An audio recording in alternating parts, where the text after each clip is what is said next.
अभी जो आप सामने में देख रहे हैं, ये हम किसी वाटर पार्क में नहीं बल्कि प्रशासनिक लापरवाही के कारण बसेठ पंचायत और शाहपुर पंचायत में बना ये अस्थाई वाटर पार्क है। यहाँ करीब 300 घर जल जमाव के चपेट में हैं। बहुत सारे जो फूस के घर वो गिर चुके हैं और किसानों को जो अभी धान की बुआई करनी थी, जो बिचड़ा डालना था, वो यहाँ के किसान जल जमाव के कारण अब बिचड़ा नहीं डाल पाएंगे। चूँकि जल जमाव का अभी फ़िलहाल निजात मिलता हुआ दिख नहीं रहा है, चूँकि जितने भी प्रशासनिक पदाधिकारी हैं वो सारे के सारे निष्क्रिय बने हुए हैं। यहाँ के जनप्रतिनिधि जब पदाधिकारी को फ़ोन करते हैं तो उनका जवाब संतोषजनक नहीं आ रहा है। वीडियो से जब बात की जाती है तो वो कहते हैं कि ये सीओ का काम है, और सीओ से जब बात होती है तो यहाँ के जो जनप्रतिनिधि बताते हैं वो बताते हैं कि सीओ का कहना है कि मैं इस आपदा के मद में कुछ भी नहीं कर सकती हूँ। और हम बात करेंगे यहाँ के पंचायत समिति सदस्य हैं संतोष चौधरी। संतोष जी, किन किन पदाधिकारियों को आपने कहा, चूँकि आप वोट यहाँ के जनता से वोट लेते हैं, तो आप यहाँ के जनता के समस्याओं के साथ कितना खड़े हैं और किन किन पदाधिकारियों को फ़ोन किया? हम तो यहाँ बसेठ पंचायत में जो जल जमाव की समस्या है, काफ़ी समस्या है। इसमें कभी भी हादसा हो सकता है और जो समस्या घर घर में डाँड़ भर भर पानी है। हमने सीओ साहब को फ़ोन किया। सीओ साहब बोले कि हम इसमें आपदा में कोई पैसा नहीं है, आप लोग अपने से पानी निकालिए। यहाँ का जो समस्या है, कभी भी कोई इसमें मर सकता है। बीडीओ साहब ने कॉल क्यों नहीं रिसीव किए? किसी पदाधिकारी को हमने कॉल किया, कोई पदाधिकारी रिसीव नहीं करता है। ये बोलते हैं कि आप लोग अपने से पानी निकालें। पूरा गांव जल जमाव की स्थिति, काफ़ी समस्या उत्पन्न हो गया है। यहाँ पर ऐसा उत्पन्न समस्या हो गया है, कभी भी कोई बच्चा उस पानी में डूब सकता है। खाना बनाना भी मुश्किल हो गया है। सोने वक्त भी सांप कीड़े भी किसी को काट सकता है। आप लोग पंचायत समिति सदस्य रहे हैं, इस निवर्तमान पंचायत समिति के पद पर आप हैं। आप अपने स्तर से क्या किए? हम तो अपने स्तर से सब पदाधिकारी को कॉल किए। जो मेरे पास पावर है वही काम न करेंगे हम। और नाला का बात हुआ तो नाला 7 निश्चय योजना में गली नली का योजना है। अभी तक कोई गली नली बसेठ पंचायत में नहीं बना है। खाली रोड बना के रोड ढलाई कर दिया है, कोई भी गली नली योजना नहीं बना है। आज जो नाला बनता बसेठ पंचायत में, तो ये दुर्दशा बसेठ पंचायत में आज नहीं होता। कहीं ना कहीं आप पंचायत प्रतिनिधि होकर मुखिया के कार्यशैली या वार्ड क्रियान्वयन समिति के कार्यशैली पर प्रश्न चिन्ह खड़ा कर रहे हैं। निश्चित 7 निश्चय योजना पंचायत समिति का योजना नहीं है, ये योजना मुखिया का योजना है। आज तक बसेठ पंचायत में आज घर घर जाकर देखिए, रोड ढलाई कर दिया। आज तक कहीं नाला यहाँ पर नहीं बना हुआ है। 7 निश्चय योजना में गली नली योजना है, आज तक किसी वार्ड में नाला नहीं बना हुआ है। आज जो नाला बनता तो ये समस्या उत्पन्न नहीं होता बसेठ पंचायत में।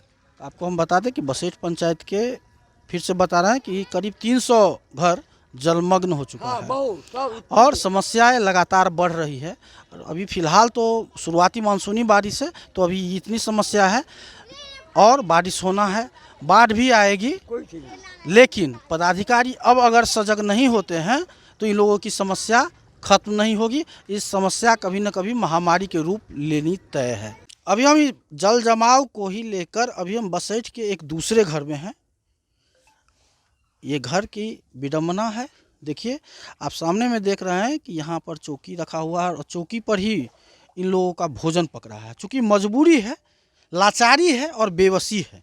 बेबसी इसलिए है कि घुटने भर पानी है, तब जा कर के मुख्य सड़क तक पहुँचाते हैं।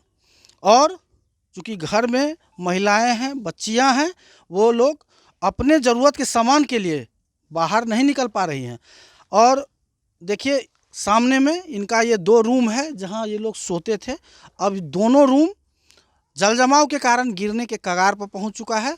चूँकि इनका अभी मकान अर्धनिर्मित है, निर्माण हो ही रहा है। इसी क्रम में यह मानसूनी बारिश हुई और पूरा इनका घर जल जमाव के चपेट में आ चुका है।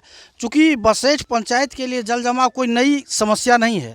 ये समस्या पहले जब DKBM पथ नहीं निर्माण हुआ था उस समय तक नहीं थी, लेकिन जब सड़क बना तो सड़क बनाने के समय में जो अभियंता के द्वारा पुलिया को काट करके वहाँ रोड बनाया गया, उस अभियंता को 100 बार सलाम कि इतनी कम से कम उन्होंने समझ रखी, ताकि उनके समझ के कारण आज बसेठ में कम से करीब 200 घर जलमग्न हैं।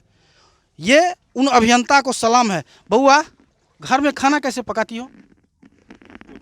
चौकी पर खाना बनाते हैं, वही पानी में लेने जाते हैं, पानी लेके वहीं पर खाना पहुंचाते हैं पापा को दौड़ में जाके, और इसी में सब लोग सोते पड़ते हैं, इसी में थोड़ा लोग खा पी लेते हैं, इसके बाद फिर पानी में ही सब काम करते हैं। कितने दिनों से इस घर में पानी जमा हुआ? 10 तारीख से। रात में सोते जहाँ हो वहाँ कितनी समस्या होती है ये बात? बहुत समस्या होता है। सोते वक्त में सब लोग एक ही में एडजस्ट, इतना 8 आदमी सब इसी में सो जाते हैं, एडजस्टेशन कर लेते हैं, पाँव ताँव मोड़ तोड़ के बस इसी में टाइम पास कर लेते हैं। तो आपने देखा बच्ची की एक बेबसी है, और हम बता रहे हैं इनके घर की स्थिति, और कैमरा पर्सन को हम कहेंगे कि वो आगे आकर के दिखाए कि इनके घर की स्थिति ये है कि इनके घर पर जल से कहीं बचा हुआ कोई सामान नहीं है जहां वो सलामत से अपना पैर रख सके, और इसी पानी में खड़ा होकर के चौकी पर किसी तरह ये लोग अपना भोजन पकाते हैं, फिर खाते हैं, और 8 आदमी का परिवार है। तो आप समझ सकते हैं कि ये 2-3 चौकी पर किस तरह से, कितनी मजबूरी और कितनी दिक्कतों से ये लोग रात गुजार पाते होंगे। हम इस जल जमाव पर पिछले वर्ष जब यही जल जमाव की समस्या हुई थी, उस समय यहाँ के स्थानीय जिला पार्षद खुशबू कुमारी, पंचायत समिति सदस्य संतोष कुमार चौधरी और अन्य जनप्रतिनिधि काफ़ी प्रयास किए। उस प्रयास में आपका यह BNN न्यूज़ भी काफ़ी सक्रिय था, और जल निकासी हुई। जल निकासी होने के बाद जब इसका भुगतान का समय आया, उस समय भी यहाँ के जो BDO हैं उन्होंने काफ़ी नौटंकी किया। उस नौटंकी का परिणाम यह हुआ कि जिन लोगों ने अपने निजी दमकल लगाए थे जल निकासी के लिए, उनका भुगतान समय से नहीं हो पाया। खैर, लेकिन इस वर्ष की अभी जो है आगामी बाढ़ आना तय है, लेकिन फिर भी अभी जो मानसूनी बारिश है, उस समय जब ऐसी स्थिति है तो कल्पना कीजिए जब बाढ़ आएगी उस समय इन लोगों की क्या स्थिति होगी। हम इसी जल जमाव को एक और जगह पहुंच रहे हैं और दिखाने का प्रयास करेंगे कि इन लोगों की स्थिति पर कब यहाँ के पदाधिकारी जो कुंभकर्ण की निद्रा में सोए हुए हैं वो कब जाग रहा है। बसैठ पंचायत में प्रशासनिक नाकामी, लापरवाही के कारण यहाँ के लोगों की क्या हालत है, हम आपको अभी कुछ क्षणों में दिखा रहे हैं। सामने आकर के दिखाइए, ये इन भाई साहब का ये घर है जहाँ पलंग लगा हुआ है। आप सामने में देख लीजिए, ये है उनका पलंग, और दुर्भाग्य है कि इनका ट्रंक ऊपर में रखा हुआ है, जबकि अमूमन पलंग पर व्यक्ति सोते हैं। और ये सामने में देखिए, और पानी घुटने भर अभी भी लगा हुआ है। यहाँ के लोग बार बार यहाँ के प्रशासनिक पदाधिकारी को मैसेज कर रहे हैं, उन्हें अपनी जल जमाव की पीड़ा बता रहे हैं, लेकिन यहाँ के पदाधिकारी के कानों तक जूं नहीं रेंग रहा है।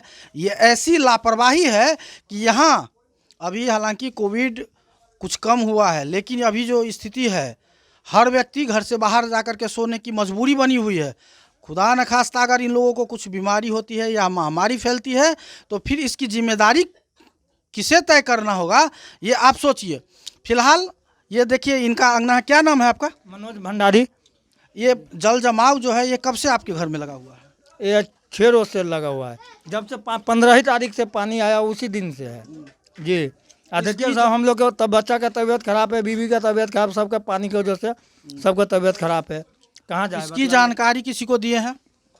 मुखिया को दिए हैं या टिंकू जी है, टिंकू जी के दिए, सबको दिखा दिए हैं। अभी तक बोला होगा, अभी तक तो कुछ होबे नहीं। कोई पंचायत प्रतिनिधि देखने के लिए आया है?